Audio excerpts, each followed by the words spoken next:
আচলতে বিগত কিছুদিনৰ পৰা আমি মহৰীপাৰা সমবায় সমিতিয়ে যিখিনি চাউল বিতৰণ কৰি আছে, আমি সামাজিক কৰ্মী হিচাপে গম পাইছোঁ যে ইয়াত কিছুমান সাধাৰণ চাউলৰ লগত নিমিলা চাউল কিছুমান প্ৰত্যক্ষ কৰিছে। হিতাধিকাৰীয়ে হওক বা সমাজৰ বিভিন্ন শ্ৰেণীৰ লোকেই হওক। আৰু এই বিষয়ে যেতিয়া আমি ওপৰৰ লগত কথা পাতিলোঁ, খাদ্য বিভাগৰ আৰু আমাৰ ৰাজহ চক্ৰৰ বিষয়া মহোদয়ৰ লগতো কথা পাতিলোঁ, তেখেতসকলে আমাক কৈছে যে এই চাউলটোত কিছুমান বিসংগতি নাই বুলিও কোৱা নাই, বিসংগতি থকা বুলিও কোৱা নাই, কিন্তু তেওঁলোকে কৈছে এই চাউলটোৰ ক্ষেত্ৰত যিটো আমাৰ সন্দেহ ঘনীভূত হৈছে, ৰাইজৰে হওক বা হিতাধিকাৰীৰে হওক, এই সন্দেহটো দূৰীকৰণৰ কাৰণে, দূৰ কৰাৰ বাবে ওপৰৰ পৰা, খাদ্য বিভাগৰ ওপৰৰ পৰা আমাক কিছু স্পষ্ট নিৰ্দেশনা দিয়াটো প্ৰয়োজন আছিল। অযথা মানুহক হাৰাশাস্তি কৰাটো কোনো ধৰণৰ কথা আমি শুভ লক্ষণ দেখা নাই। মানে কি, যিটো সময়ত মানুহে সদায় পুষ্টিৰ কথা ভাবে, ঠিক সেই সময়ত যদি সঁচাকৈ চৰকাৰে বা যোগান বিভাগে পুষ্টিকাৰক চাউলেই প্ৰদান কৰিছে, তাত আমাৰ ক'বলগীয়া নাই, কিন্তু আমাৰ সন্দেহ হৈছে। আচলতে যিখিনি চাউল দিছে সেইখিনি চাউল পানীত ভিজালে যদি তিতাই দিয়া যায়, এইটো স্পঞ্জৰ আকৃতি লয়, সৰু সৰু। গতিকে এই ক্ষেত্ৰত আমি ৰাইজে তথা হিতাধিকাৰীসমূহে সন্দেহ কৰাটো স্বাভাৱিক। আৰু এই সন্দেহ দূৰীকৰণৰ কাৰণে যথোচিত পদক্ষেপ চৰকাৰে ল'ব লাগিব। চৰকাৰ বা যিখিনি চৰকাৰৰ তলত যোগান বিভাগ আছে তেখেতসকলে ল'ব লাগিব। ৰাইজক পঠিয়ান নিয়াওক তেওঁলোকে যে সঁচাকৈ পুষ্টিকাৰক চাউল হয়। এই ক্ষেত্ৰত আমি কলিতা জনগোষ্ঠী ছাত্ৰ সন্থাৰ তৰফৰ পৰা আমি যোগান বিভাগৰ বিষয়ববীয়াসকলক আমি আহ্বান জনাইছোঁ যাতে তেওঁলোকে অতি শীঘ্ৰে যিখিনি চাউল আমাৰ ইয়াত জমা হৈ আছে, হিতাধিকাৰীৰ শংকাটো দূৰ কৰি তেওঁলোকে যদি সঁচাই পুষ্টিকাৰক চাউলেই হয়, সেইটো তেওঁলোকে স্পষ্টীকৰণটো দি দিয়ক। হয়, আজি আমি উপস্থিত হৈছোঁ মহৰীপাৰা সমবায় সমিতিত। আজি আমি মহৰীপাৰা সমবায় সমিতিত আমি উপস্থিত হৈ হঠাৎ উপস্থিত হ'বলগীয়া হ'ল। এইটো কাৰণতে হঠাৎ উপস্থিত হ'বলগীয়া হ'ল, ৰাইজৰ মাজত এটা প্ৰতিক্ৰিয়াৰ সৃষ্টি হৈছে যে প্লাষ্টিকৰ চাউল ওলাইছে। প্লাষ্টিকৰ চাউল ওলোৱা বুলি যেতিয়া ৰাইজৰ মাজত প্ৰতিক্ৰিয়া হৈছে, তেতিয়া আমি উপস্থিত হৈ দেখিলোঁ আচলতে যিবিলাক সৰ্বসাধাৰণ ৰাইজ, দুখীয়া দৰিদ্ৰ ৰাইজে যি চাউল পাইছিলে, সেই চাউলৰ লগত এই চাউলটোৰ কিন্তু কোনো ধৰণৰ মিল নাই। সেইকাৰণে আমি সেই চাউলটো পানীত ভিজাই দেখিলোঁ যে চিৰাৰ নিচিনা ফুলি উঠে, ফুলি আহে ওপৰৰ নিচিনা। এইটো প্লাষ্টিকৰে হয় নে কি হয়, বিষয়টো আমি সবিশেষ জনাৰ কাৰণে আমি বিভাগীয় কৰ্তৃপক্ষৰ লগত যোগান বিভাগৰ কৰ্তৃপক্ষৰ লগত আমি যোগাযোগ কৰিছিলোঁ। কৰাৰ পিছত তেখেতসকলে জনাইছে ইয়াতে কিবা নিউট্ৰিশ্যন থকা বুলি কৈছে, কিন্তু কিমান দূৰ সত্য আমি নাজানো। কিন্তু যদি তেনেকুৱা হয়, কিন্তু সমবায় সমিতিসমূহত তেখেতসকলে লিখিত যি আবেদন বা লিখিত যি পত্ৰ তেখেতসকলে কোনো ধৰণৰ প্ৰেৰণ কৰা নাই। আমি তৎকালভাৱে ডিপাৰ্টমেণ্টৰ বিষয়া মহোদয়সকললৈ আমি আহ্বান জনাইছোঁ যাতে অতি শীঘ্ৰে ৰাইজৰ মাজত যি প্ৰতিক্ৰিয়াৰ সৃষ্টি হৈছে, এই প্ৰতিক্ৰিয়া দূৰ কৰাৰ কাৰণে কম দিনৰ ভিতৰত যাতে তেখেতসকলে এই এখন যি আমাৰ অৰ্ডাৰ, সেই অৰ্ডাৰ এখন উলিয়াই দিব লাগে যে ৰাইজে এতিয়া এনেকুৱা হৈছে, কিছুমান ৰাইজে বৰবিষ খাই আছে নেকি, এনেকুৱা চিন্তা কৰিবলৈ বাধ্য হৈছে। যাতে সেইবিলাক চিন্তা কৰিবলগীয়া নহয়।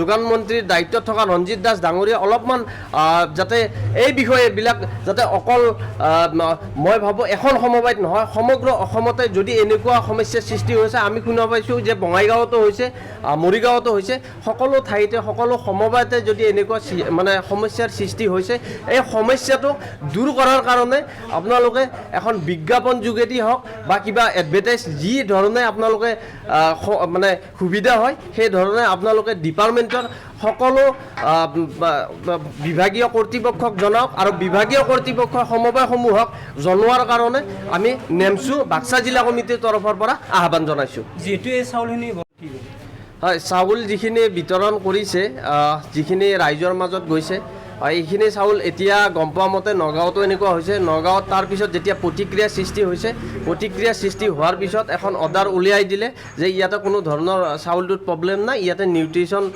থকা বুলি কৈছে। আৰু সেই ধৰণে কিন্তু তাত কোনো ধৰণৰ প্ৰব্লেম নোহোৱা বুলি গম পাইছোঁ। যিহেতু তাতো প্ৰব্লেম হোৱা নাই, মই ভাবোঁ নিশ্চয় ইয়াতো প্ৰব্লেম থাকিব নালাগে। কিন্তু চৰকাৰী যিটো এটা আপোনাৰ অৰ্ডাৰ, সেই অৰ্ডাৰটো অহাৰ পিছত ৰাইজে যাতে চাউলটো, মই ভাবামতে চাউলটো যাতে গ্ৰহণ কৰে আৰু ব্যৱহাৰ কৰে, সেইটোৰ কাৰণে মই সকলো শ্ৰেণীৰ ৰাইজক আহ্বান জনাইছোঁ।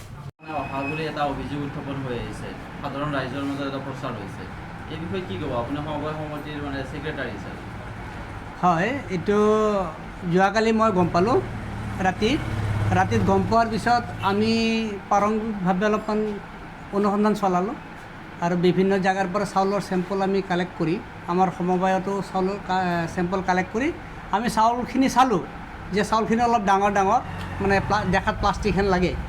কিন্তু পৰৱৰ্তী সময়ত আমি বিভাগীয়ভাৱে তামোলপুৰৰ লগত যোগাযোগ কৰাৰ পিছত তেখেতসকলে ক'লে যে আচলতে এইটো নহয়, আমাৰ ভাৰতৰ প্ৰধানমন্ত্ৰী মাননীয় নৰেন্দ্ৰ মোদী দেৱে নিউট্ৰিশ্যন ছাপ্লাই দিয়াৰ মানে মানসেৰে এইটো এটা পাইলট প্ৰজেক্ট হিচাপে ঘোষণা কৰিছে আৰু সেই পাইলট প্ৰজেক্টৰ মানে 3 বছৰৰ কাৰণে দিব আৰু সেই 3 বছৰৰ কাৰণে এই চাউলৰ লগত নিউট্ৰিশ্যন ছাপ্লাই দিছে আৰু তাতে folic acid, zinc, vitamin A, B এই ধৰণৰ মানে কণ্টেণ্টছ দি থাকিব বুলি জনাইছে। আৰু এইখিনি আচলতে প্লাষ্টিকৰ চাউল নহয় বুলি তেখেতসকলে কৈছে, কাৰণ প্লাষ্টিকৰ হ'লে পানীত যদি চাউলখিনি দিয়া যায় তেতিয়া গেলি নাযায় প্লাষ্টিকৰ হ'লে, আৰু এইখিনি পানীত দিলে আমি পৰীক্ষা কৰি চালোঁ যে আধা ঘণ্টা 40 মিনিটমান গ'লে এইখিনি চিৰা বা মুড়িৰ নিচিনা এইখিনি গেলি যায়। আৰু সেই হিচাপে আমি ৰাইজ শংকিত হৈছে, আমিও শংকিত হৈছোঁ, কাৰণ আমি যিটো নাজানো এই বিষয়ে। আৰু পৰৱৰ্তী সময়ত আমি বিভাগীয়ভাৱে আলাপ আলোচনা কৰিছোঁ যদিও তেখেতসকলে আমাক এইখিনি কথা ক'লে। আৰু মৰিগাঁৱৰ পৰা এজন খাদ্য বিভাগৰে বিষয়াই লিখা এখন মানে প্ৰতিবেদন আমালৈকে দিছে আৰু তাতে এই কথাখিনি আছে যে এইখিনি মানে চাউলৰ গুড়িৰে মানে চাউলৰ মানে এটা শ্বেপ দিছে আৰু নিউট্ৰিশ্যন ছাপ্লাই কৰিছে গভৰ্ণমেণ্টে, কোনো অৰ্ডাৰ আছে নেকি? সেই ধৰণৰ আমাৰ তাত কোনো অৰ্ডাৰ নাই দেখি আমি বেছি শংকিত হৈছোঁ আৰু ইতিমধ্যে এতিয়াও যোগাযোগ চলি আছে আৰু অহাকাইলৈ আমালৈ তেখেতসকলে দিব বুলি জনাইছে। যিসকলক আমি বিতৰণ কৰিছোঁ, এতিয়া আমি ভাবিছোঁ যে আমি হোম ডেলিভাৰী যিটো এজেণ্ট লেভেলক আমি দিম আৰু বাকী যিখিনি আছে কাইলৈ অৰ্ডাৰটো অহাৰ পিছত আমি কনজিউমাৰক দিয়াৰ ব্যৱস্থাটো কৰিম। আচলতে আপুনি এইখিনি কোনো অৰ্ডাৰৰ ভিত্তিত কোৱা নাই, আপোনাৰ ওপৰৰ মানে চাপ্লাই ইনস্পেক্টৰৰ মানে মুখৰ কথাখিনিহে কৈছে। হয়, তেখেতসকলে আমাক মানে আকৌ ক'লে যে লিখিত একো দিয়া নাই, কৈছে যে আপোনালোকে গুগলত মানে ফৰ্টিফাইড ৰাইচ হিচাপে চাৰ্চ কৰি চাব। আমিও কৈছোঁ যে চবৰ আগতো আৰু এই এণ্ড্ৰইড মোবাইল নাথাকে, গুগলত চাৰ্চ কৰি কিমান মানুহেনো ভাত খাব, নহয় জানো?